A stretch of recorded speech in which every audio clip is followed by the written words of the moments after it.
இன்றைய தினம் 64வது நாயன்மார் என்று இந்த மண்ணுலகில் பாராட்டப் பெற்ற வேலுண்டு வினையில்லை மகிழுண்டு பயமில்லை கந்தா கடம்பா கதிர்வதி வேளா என்று தன்னுடைய நாவால் முருகனுடைய பெருமையை, ராமனுடைய மேன்மையை, கிருஷ்ணனுடைய அவதார சிறப்பை, இப்படி நாளெல்லாம் நாயன்மார்களுடைய மேன்மையை நடந்து பயணப்பட்டே உபன்யாசம் செய்து உள்ளத்தை கவர்ந்த வாரியார் சாமிகளுடைய ஒருவரி செய்திகளை அவ்வப்போது பார்த்து வருகின்றோம். ஆன்மீகம் பக்கம் பக்கமாக இருப்பதும் ஆன்மீகம், பத்தி பத்தியாக படிப்பதும் ஆனந்தம். பஜனை பாடல்கள் பாடி ஆண்டவனை சேவிக்கலாம். ஆனால் ஒரு வரியில் உயர்ந்த கருத்துக்களை சொல்வது அது வைர கிரீடத்தில் வைடூரிய மணிமகுடம் சூடுவதைப் போல. இப்போ நம்ம கேள்வி பதிலுக்குள்ளே போகிறோம். சுவாமிகிட்ட கேட்குறாங்க, யாரிடம் நம்பிக்கை வைக்கக்கூடாது? ஒரே வார்த்தையில் பதில் சொல்கிறார், பகைவனிடத்திலும் ஒழுக்கம் இல்லாதவனிடத்திலும் நம்பிக்கை வைக்காதே. வாக்கினால் வரக்கூடிய பிழைகள் என்ன? பயனில்லாத சொற்களை சொல்வது பிறருக்கு பிரச்சனைகளை மட்டுமல்ல, உனக்கும் சங்கடம். அதாவது வாக்கினால் வரக்கூடிய பிரச்சனை என்ன? பயனில்லாத சொல்லக்கூடாதான். வெற்றி சொல்ல தேவையில்லாத, நம்ம இங்கிலீஷில் சொல்கிறோம்ல, ஃபால்ஸ் ஹோப்ஸ், நம்பிக்கை இல்லாத வார்த்தைகளை யாருக்கும் சொல்லக்கூடாது. செய்ய முடியாதது சொல்லக்கூடாது. பிறர் நம்மளை மதிப்பிட்டு என்ன ஆக போகுது? நம்மளால் முடிகிறத சொல்லணும். அடுத்து சொல்கிறாரு, ஞான மார்க்கத்தில் மேன்மை பெறுவது எது? ஒரு வரியில் சொல்கிறார் சார், புத்தகம் புத்தகம் புத்தகம் புத்தகம். நாம் ஞானம் பெறுவதற்கும் ஞான மார்க்கத்தில் ஈடுபடுவதற்கும் ஞானி போல நம்மை உருமாற்றிக்கொள்வதற்கும் உகந்ததற்கு ஒரே திறவுகோல் தான் புத்தகம். எவ்வளவு மேன்மைப்பார்! யார் பணக்காரன்? நம்ம நினச்சிக்கிட்டு இருக்கோம் பெரிய காரில் போகிறது, நீச்சல் குளம் மாதிரி வீடு கட்டுறது, மணிப்பரிசு நிறைய மணி வச்சுக்கிறது. இது இல்லை. யார் பணக்காரன்? பிறரிடத்தில் கடன் கேட்காதவன் பணக்காரன்.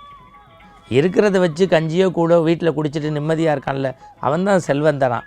பணம் இருந்தும் பணம் பத்தலை, இன்னும் பிஸ்னஸை டெவலப் பண்ணுறேன்னு அடுத்தவன்கிட்ட கை நீட்டி கடன் வாங்குறவன் பணக்காரன் இல்லை. எப்படி சொல்கிறார் பாருங்கள். வாழ்வுக்கு எது முக்கியம்? தான் மகிழ்ச்சியாக இருப்பதை விட தன் அருகில் இருப்பவனை மகிழ்ச்சிப்படுத்துவதே வாழ்வில் முக்கியம். எவ்வளவு இதான் மகிழ்வித்து மகிழ்ங்கிறாங்கல்ல, அந்த கான்செப்ட் இதுலேருந்து தான் எடுத்திருப்பாங்க. பேராசையின் பிள்ளை எது? ஒரு கேள்வி கேட்குறாங்க. ஆசைப்படுறதே தப்பு, பேராசையின் பிள்ளை எது? ஒத்த வார்த்தையில் சொல்கிறார் சாமி, தற்பெருமை பேசுகின்றது தான் பேராசையின் பிள்ளை. சில பேர் பேசினாங்கன்னா நமக்கு அப்படியே கோமட்டும். நான் யார் தெரியுமா, என்னுடைய பின்னணி என்ன தெரியுமா, நான் அந்த இடத்துல அதை பண்ணேன் இதை பண்ணேன், நான் அப்படி செஞ்சேன் இப்படி செஞ்சேன்.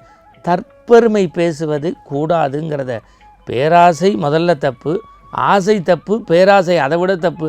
பேராசையின் பிள்ளை யார்? ஒரே வரையில் அடிச்சிட்டாரு, தற்பெருமை. நரக வாழ்க்கை எதுன்னு கேட்குறாங்க. அடுத்து சொல்கிறாரு, புறம் கூறுவது. நரகம்னா ஏதோ எண்ணெய் சட்டில் போட்டு வறுப்பாங்க, விண்ணுலகத்தில் இருக்கும், அதெல்லாம் இல்லை. எப்படி புறம் கூறுவது, அடுத்தவனை பற்றியே போட்டு கொடுக்கறது நரக வாழ்க்கை.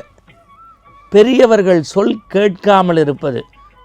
பெரியவர்கள்னால் யார்? நம்முடைய தாய் தகப்பன், நம்முடைய முன்னோர்கள், ஆன்றோர்கள், சான்றோர்கள். பெரியவர்கள் சொல் கேட்காமல் இருப்பது. அடுத்த வரி சொல்கிறா பாரு, நன்றி மறப்பது. ரொம்ப முக்கியமான செய்தி இல்லை? பெரியோர் சொல் குழலாமல் இருப்பது, புறம் பேசுவது, நன்றி மறப்பது. அடுத்த வார்த்தை அடிக்கிறார் பார், உண்ட வீட்டுக்கு ரெண்டகம் நினைப்பது.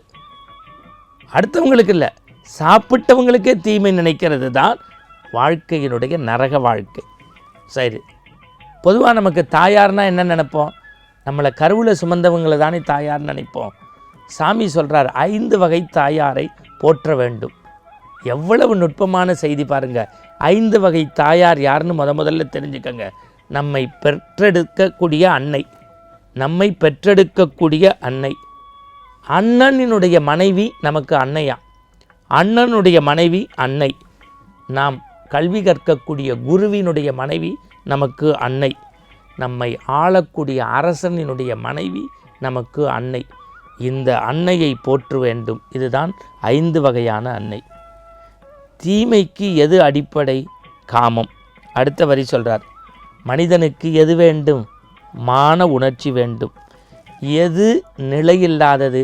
உழைப்பில்லாமல் வரக்கூடிய செல்வம் நிலையில்லாதது. எது நமக்கு துணை? ஒத்தவரில் அடித்தார். எது நமக்கு துணை? ஆண்டவன் மட்டுமே. இது போன்ற நற்சிந்தனையோடு மீண்டும் நாளை சந்திப்போம். வணக்கம்.